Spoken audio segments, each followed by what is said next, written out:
저는 방송 활동을 시작하면서 말하기나 소통에 대한 연구를 꾸준하게 해왔어요.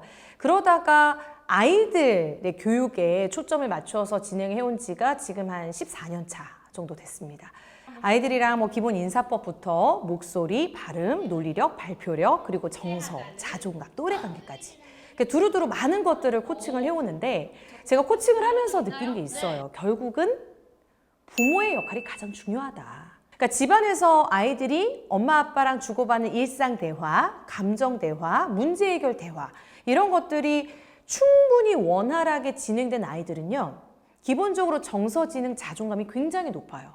그래서 어떻게 하면 가족들끼리 쉽게 잘 대화할 수 있을까? 내가 한번 만들어 봐야겠다 해서 만들게 된 게 이 가족 토크록입니다.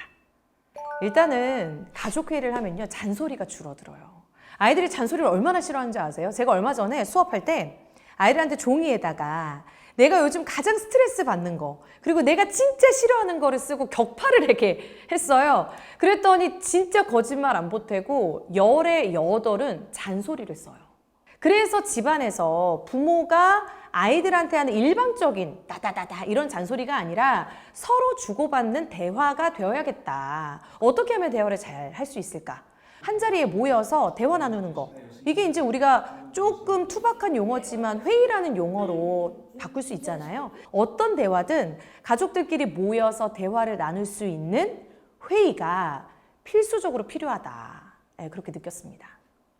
실제로 가족회의를 해보신 분들의 이야기를 들어보면 막상 대화를 하려고 해도 무슨 얘기부터 어떻게 시작을 해야 될지 모르겠다. 어떻게 진행을 이끌어 나가야 될지 모르겠다.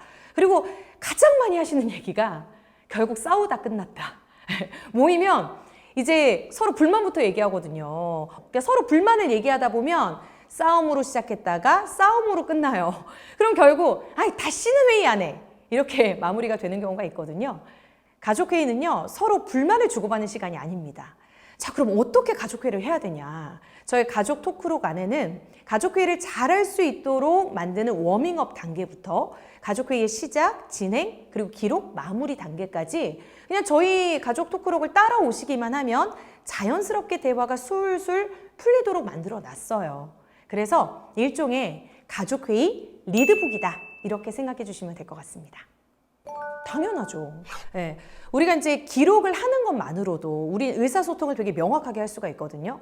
예를 들어 가족회의를 하고 나서 우리 이렇게 하자 땅땅땅 어떤 결론이 지어졌어요.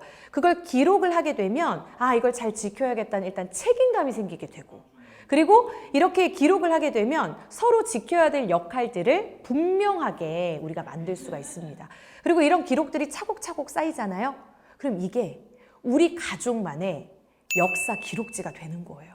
그래서 우리 가족의 역사를 저희 가족 토크록에 꾸준하게 기록하시기를 부탁드립니다. 가족 토크록은 그냥 회의만을 위한 책이 아닙니다. 부모와 자녀가 자연스럽게 대화가 술술 풀릴 수 있도록 도와주는 리드북이에요. 이 리드북을 통해서요, 가족들끼리 함께 자유롭게 소통하고 또 서로 이야기를 나누다 보면 서로의 감정, 생각들을 이해하고 공감할 수 있게 되거든요. 이 과정을 충분히 거친다. 많은 대화 과정을 거친다. 그러면 결국 아이들의 자신감, 자존감까지 향상시킬 수 있습니다. 가족 토크록 안에는요, 일단 가족 선언문 만들기, 우리 가족만의 리추얼 만들기, 가족 규칙 만들기 등등등의 워밍업 활동들이 먼저 들어가 있어요. 이런 규칙들을 잘 만들고 회의를 시작하면 진짜 회의를 원활하고 잘 올바르게 진행할 수 있거든요. 그리고 매 회차마다 가족들끼리 이해하고 훨씬 더 가까워질 수 있는 체크인 게임을 넣어놨어요. 이 게임이 또 그렇게 재밌습니다. 아이들이 굉장히 좋아할 거예요. 몇 가지만 말씀을 드리면요. 일단은 모두가 동등해야 됩니다. 가족회의 시간이 부모가 자녀를 절대로 훈육하는 시간이 돼서는 안 되겠죠. 동등하게 수평적인 구조로 아이들이 어떤 이야기를 하든 다 들어주는 시간이 되길 바라고요. 그리고 두 번째는 지속적이어야 한다는 겁니다. 가족회의가 작심삼일로 끝나서는 안 되잖아요. 꾸준한 가족회의를 통해서 우리 가족만의 문화를 만들어 나가셨으면 좋겠고 마지막으로는 무엇이든 안건이 될 수 있다는 겁니다. 그게 사소한 안건이든 아니면 거창한 안건이든 어떤 거든 정답은 없잖아요. 사소한 아이들의 의견도 존중을 해주는 그런 시간이 되길 바랍니다.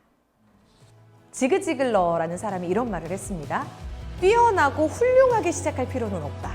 하지만 훌륭하기 위해서는 시작해야 된다. 전 이 말씀을 꼭 드리고 싶어요. 처음부터 훌륭한 가족회의가 될 수는 없어요. 그런데 훌륭한 가족이 되기 위해서 지금부터 시작하셨으면 좋겠습니다.